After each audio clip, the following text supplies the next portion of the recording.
Tom. Major Tom. Come in, mothership. Come in, mothership. Hey, guys and girls, it's your buddy Brian Kehoe and Bobby Cedro. How are you doing today? 2016 NAMM Dunlop booth is going to bring you some very spatial effects. And we're hanging out with our friends from Long and McQuade.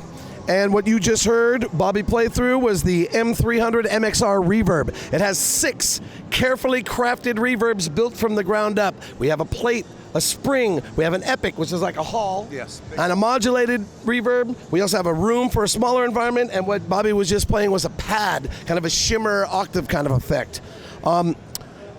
Great reverb sounds. Also, there's an expression out, which goes into our new DVP4 volume pedal. There's a switch inside for the auxiliary to be either dedicated tuner out or, as we have it right now, as an expression. Very easy to use. I'm going to set it up for a nice spring, like a combo spring reverb.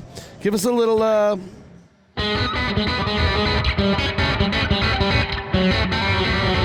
then if we go back down to the pedal here, so I set that sound up with the heel down. Now we're gonna go toe down, and we're gonna get a little Dick Dale on you.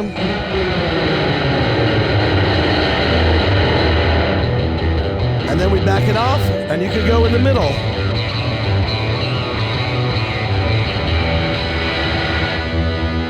Pretty crazy. Cool stuff. Bobby, you got some tech specs you want to share with them? Yeah, actually, you know, we spent a lot of time making this, and we wanted to make it in a studio quality specification. So what we did is we went all the way with the codec. So we have a great specification for the signal to noise. I think it's about 100, 101 dB. But the real cool thing about this thing is too, also we had the mindset, this is going to be played live with other pedals. So we dedicated a totally dry and analog dry path, and also an analog mix at the out. So any distortion, any complicated, very hot harmonics aren't going to get displaced or phase shift or sampled. So if I can interrupt, one of the problems that I've noticed being a reverb nut, when I run a gain stage into a reverb pedal, the articulation, the note articulations gets muddy and kind of squishy and weird. I mean, so when you say the dry path, yeah, is that? I'm talking about it's almost virtually a straight wire from the input to the output. Not really with amplifiers, but they're not digitizing. So the dynamic response, the transient response, all of the phase relationship of your dry signal retains completely from the input to the output. Then we mix the reverb analog-wise through digital control, so you get a full, real analog, just buffered dry mix. So your distortions, your high frequency harmonics, and the where they're shaped and placed, they're not getting sampled and then And really, what this means, it's a kick-ass reverb. Yeah. So you'll hear the true nature of all the pedals that go before it, and it retains the headroom and the dynamic range and the frequency response, all the phase relationships of all the pedals that go before it. And there's a couple other functions. TRS in, you can go stereo. TRS out, you can go stereo. There's 100% wet. Yeah, there's 100% wet setting. Is that, you know, although you can get right out of the box and instant gratification going, there's just a couple of lines for a couple of different features. One palm power up, you hold that down, and then it'll be a trail. So when you bypass it, instead of true hardwire bypass, it's a buffered bypass, so that you can hear the reverb just trail out when you shut it off. So it just doesn't cut off and just kind of leave you hanging in space. Right, and there's also a total wet setting too, so that you can just have reverb out. And we pretty much try to cover all bases for studio quality in a stomp box. Really easy to use, 3 settings, really the MXR philosophy. Right out of the box, plug and play. M300, MXR M300 Reverb. Kick ass. 2016. So next up we have here is the JP John Petrucci wah. It's the crybaby here.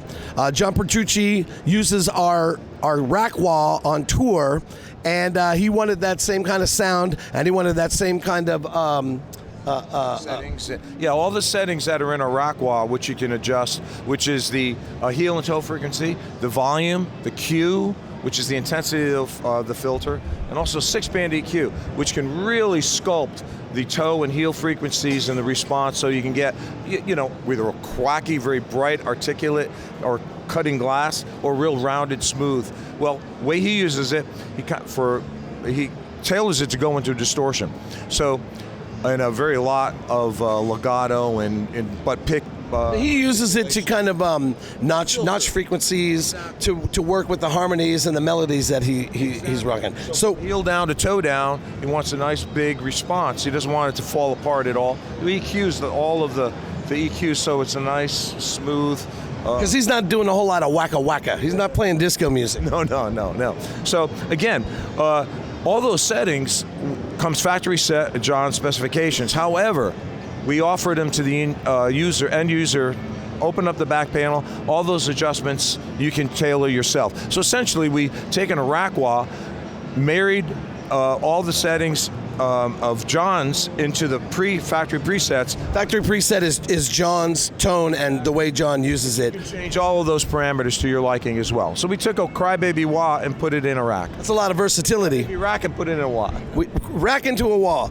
And groovy, super cool smoke chrome finish, LED on both sides to know when it's on. Once you hardwire bypass. True hardwire bypass. He's gonna rock it with the EVH 5150 pedal for a little distortion.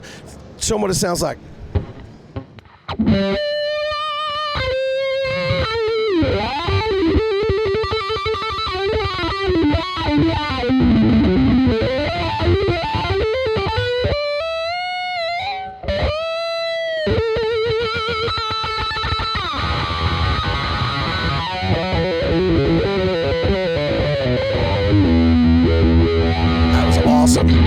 Ladies and gentlemen, it's Brian Kehoe.